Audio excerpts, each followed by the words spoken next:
जब तक आपका करप्शन खत्म नहीं होगा तब तक जो घुसपैठ हो रही बाहर से जो भारत के अंदर, वो घुसपैठ नहीं बंद होगी।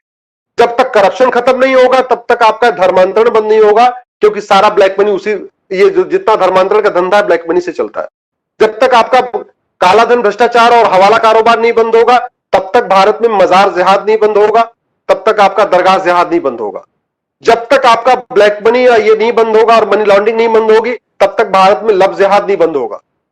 जब तक ये ब्लैक मनी नहीं बंद होगी तब तक जो मदरसे कुकुरमुत्तों की तरीके हर जगह निकलते चले जा रहे हैं। पहले तो ये थाने के स्तर पे हुआ करते थे, तहसील के स्तर पे हुआ करते थे, अभी तो गांव गांव में शुरू हो चुके। आपको ऐसा, मतलब मैं तो कुछ ऐसे गांव देखे जहां एक गांव है मुश्किल से 3 परिवार है, वहां पे एक गगनचुंबी मस्जिद और फर्स्ट क्लास शानदार मार्बल लगा हुआ मदरसा। अगर उस 3 परिवार की आप इनकम जाके देखो तो कोई 100 रुपए कमाता है, कोई 200 रुपए को कमाता है, कोई 300 रुपए रोज कमाता है। तो 200-300 दिहाड़ी करने वाला इतना बड़ा मदरसा कैसे चला सकता है? 200-300 रुपए दिहाड़ी करने वाला इतनी बढ़िया शानदार मार्बल लगा के वो कैसे मस्जिद बना सकता है? ये सारा का सारा फंडिंग हो रहा है। तीसरी बात ये, अगर हम अलगाववाद की बात करें, चाहे कश्मीर का अलगाववाद हो, चाहे जो नक्सलियों के द्वारा अलगाववाद चल रहा है, ये सारा का सारा खेल ब्लैक मनी पे चल रहा है। ये लोग कोई कैश ट्रांजैक्शन नहीं करते, ये बैंक ट्रांजैक्शन नहीं करते, सारा का सारा उस पे आ रहा है, अपना सीधे कैश आता है, कैश अपना लेन देन का चल रहा है। तो पहला मैंने आपको कहा, करप्शन अगर खत्म करना है तो 100 रुपए से बड़ी नोट बंद करना पड़ेगा, 5000 रुपए से महंगे सामान का कैश लेन देन बंद करना पड़ेगा। तीसरा हमें स्टेप लेना पड़ेगा, हमें जो फिक्स एंड मूवेबल प्रॉपर्टी है इसको आधार से लिंक करना पड़ेगा। भारत में 125 करोड़ आधार है। बड़ा इंटरेस्टिंग डाटा, ये भी आप जरा सोचिए। हमारे बहुत सारे नेता कहते हैं भारत की पॉपुलेशन 125 करोड़ है। सब लोग सुनिए, बहुत ध्यान से सुनिए, नंदिनी जी सब लोग बहुत ध्यान से सुनिए। कहते जी हमारे देश की जनसंख्या 125 करोड़ है, जबकि पिछले साल दिसंबर में 125 करोड़ आधार बन चुका है।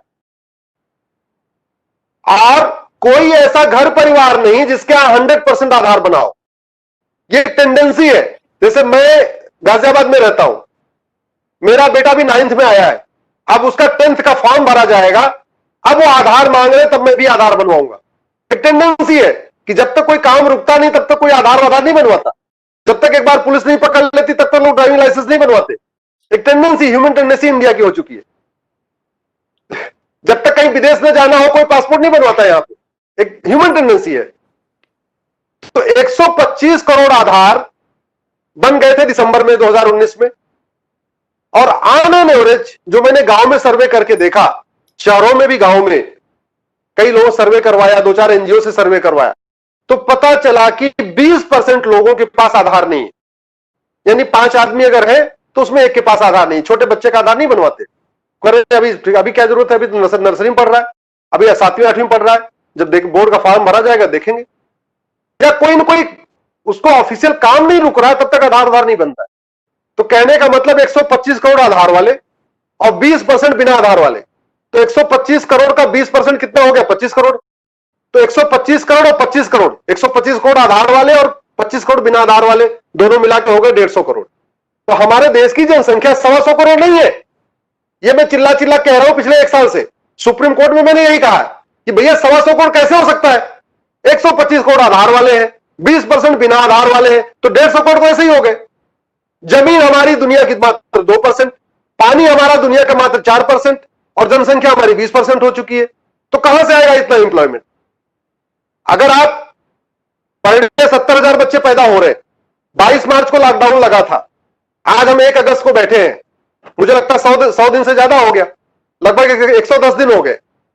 110 दिन और 77,000 पर डे, 70,000 पर डे, यानी 77 लाख बच्चे इसी लॉकडाउन में पैदा हो गए, जबकि पूरा भारत ठप पड़ा हुआ है।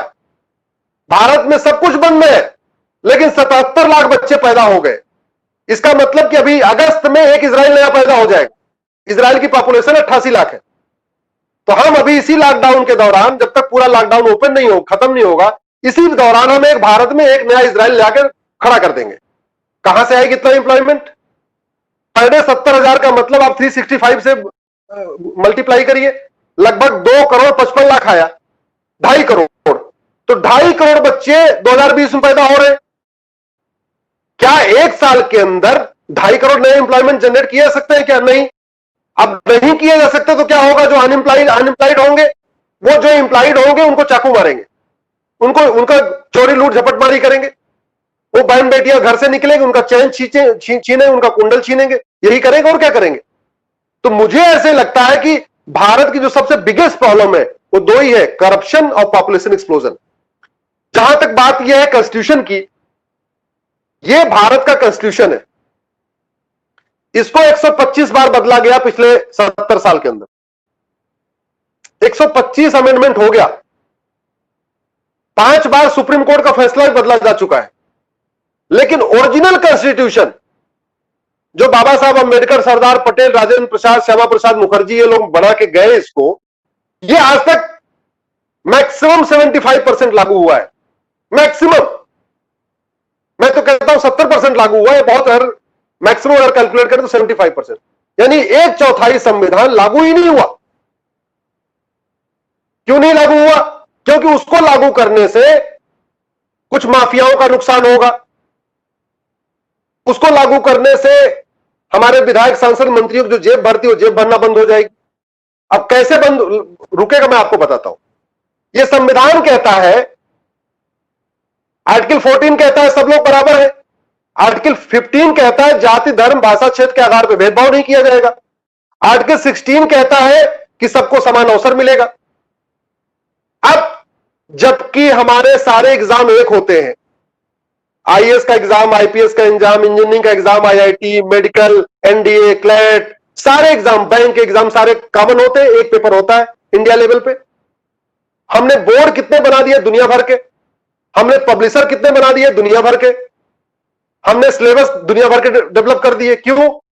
क्योंकि जितने ज्यादा सिलेबस होंगे उतने ज्यादा पब्लिशर होंगे, जितने ज्यादा पब्लिशर होंगे तो उन पब्लिशर के साथ जो बुक माफिया है, बुक माफिया के साथ डील चलेगी। जबकि संविधान कहता है यहां समान शिक्षा होनी चाहिए, यानी हमारा सिलेबस कॉमन होना चाहिए। मीडियम ऑफ इंस्ट्रक्शन भले स्टेट की हो, केरल वाला अपनी मातृभाषा में पढ़े, यूपी बिहार वाले हिंदी में पढ़े, गुजरात वाले गुजराती में पढ़े, महाराष्ट्र वाले मराठी में पढ़े, तमिलनाडु वाले अपने में पढ़े, कर्नाटक वाले कन्नड़ में पढ़े, लेकिन कंटेंट कॉमन होना चाहिए। यह हमारा संविधान कहता है। क्योंकि जब अगर आपका सिलेबस, करिकुलम और सिलेबस आपका कॉमन नहीं होगा तो उसको इक्वल अपॉर्चुनिटी नहीं मिलेगी। अनइक्वल एजुकेशन से इक्वल अपॉर्चुनिटी कैसे मिलेगी?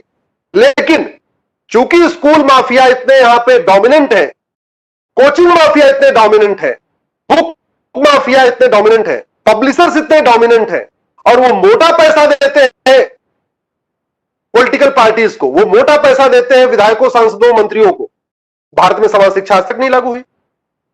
दूसरा एग्जांपल आपको देता हूं, आर्टिकल 47।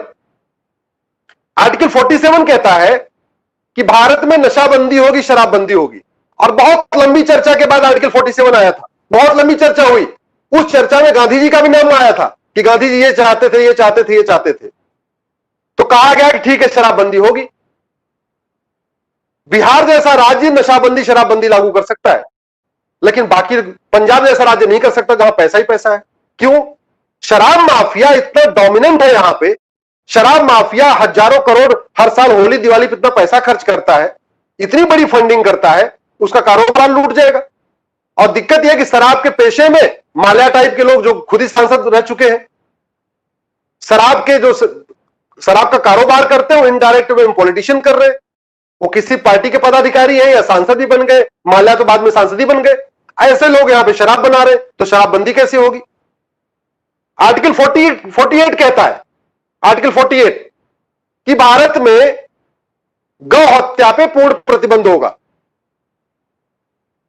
गाय बछड़े पे उसको नहीं मारा जाएगा।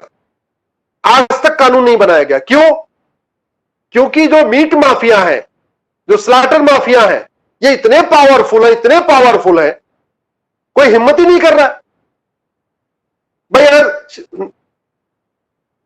पूरे देश में गौ हत्या प्रतिबंध लग जाएगा तो विधायक, सांसद, मंत्रियों को कुछ नहीं मिलेगा।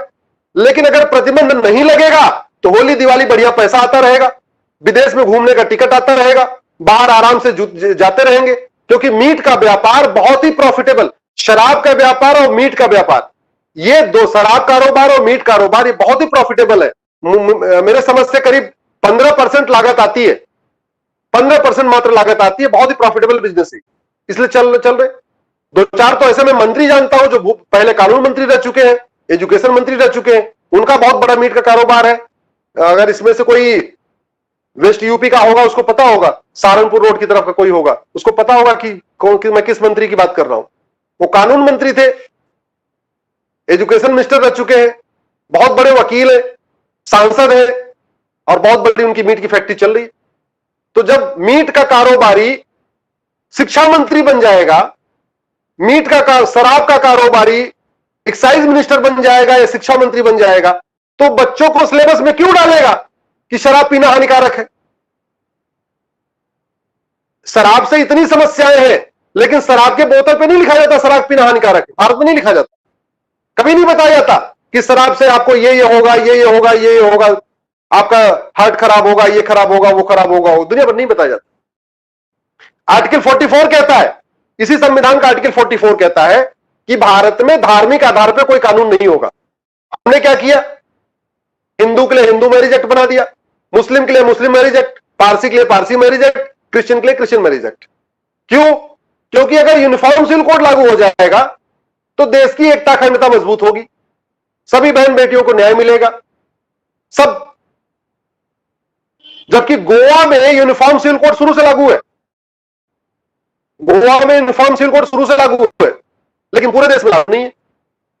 तो हमारा ये कहना है, इसी तरीके से इसमें आपका एक आर्टिकल 312 वो कहता है कि जजों का अपॉइंटमेंट जो है आपका होगा इससे कहते हैं आईजीएस, जैसे आईएएस एग्जाम होता है ऐसे आईजीएस होगा, इंडियन जुडिशियल सर्विस। आप ये देखिए कि नहीं किया गया। क्यों नहीं किया गया? कि 1992 तक उसको सरकार ने अपने हाथ रखा। नरसिम्हा की सरकार तक जजों का अपॉइंटमेंट सरकार किया करती थी, वो तो बाद में पीआईएल हुई, पीआईएल के बाद एक कोलेजियम सिस्टम आ गया, अदरवाइज उसके पहले तक सरकार किया करती थी। तो अपने मनपसंद का जज बना लेते थे। कांग्रेस ने तो अपने एक भूतपूर्व मंत्री को एक बार हाईकोर्ट का जज बना दिया था, कई विधायकों को उन्होंने अपना हाईकोर्ट का जज बना दिया था, और एक तो साहब ऐसे थे जो सांसद थे, सांसद में हार गए तो उनको जज बना दिया हाईकोर्ट का, और बाद में प्रमोट करके सुप्रीम कोर्ट पहुंचा दिया। ये तो काम चूंकि जुडिशरी अपना कंट्रोल में रहेगी इसलिए आईजेएस नहीं शुरू किया गया। तो मेरा कहने का मतलब यह था कि देश में जितनी भी समस्याएं आप उठा के देखिए, मैं आप सबसे आग्रह करूंगा आप लोग 2-3 काम जरूर करिए। इंटरनेशनल रैंकिंग देखिए और रूट काज एनालिसिस करिए। यह भारत की जो समस्याएं, आप लोग दूर बैठे हुए हैं, 1 घंटे टाइम निकाल के जरा भारत की समस्याओं पर चिंतन करिए और उसके रूट काज एनालिसिस करिए। उदाहरण के लिए, सड़क बार बार टूटती है, रूट काज करप्शन। सड़क पे ओवर क्राउडिंग है, रूट काज पॉपुलेशन एक्सप्लोजन। सरकारी स्कूल खस्ता हाल है, रूट काज करप्शन। सरकारी स्कूलों में ओवर क्राउडिंग है, रूट काज पॉपुलेशन एक्सप्लोजन। सरकारी हॉस्पिटल बदहाल है, रूट काज करप्शन। दवाइयां नहीं है, टेस्टिंग के सामान नहीं है, रूट काज करप्शन। सरकारी हॉस्पिटल में ओवर क्राउडिंग है, रूट काज पॉपुलेशन एक्सप्लोजन। तो आप भारत की किसी भी समस्या को उठा देखिए, मजार जगह जगह सरकारी जगह, पार्क में, सड़कों पे, रेलवे स्टेशन में मजारें बन रही हैं और वही सब देखते रहते हैं।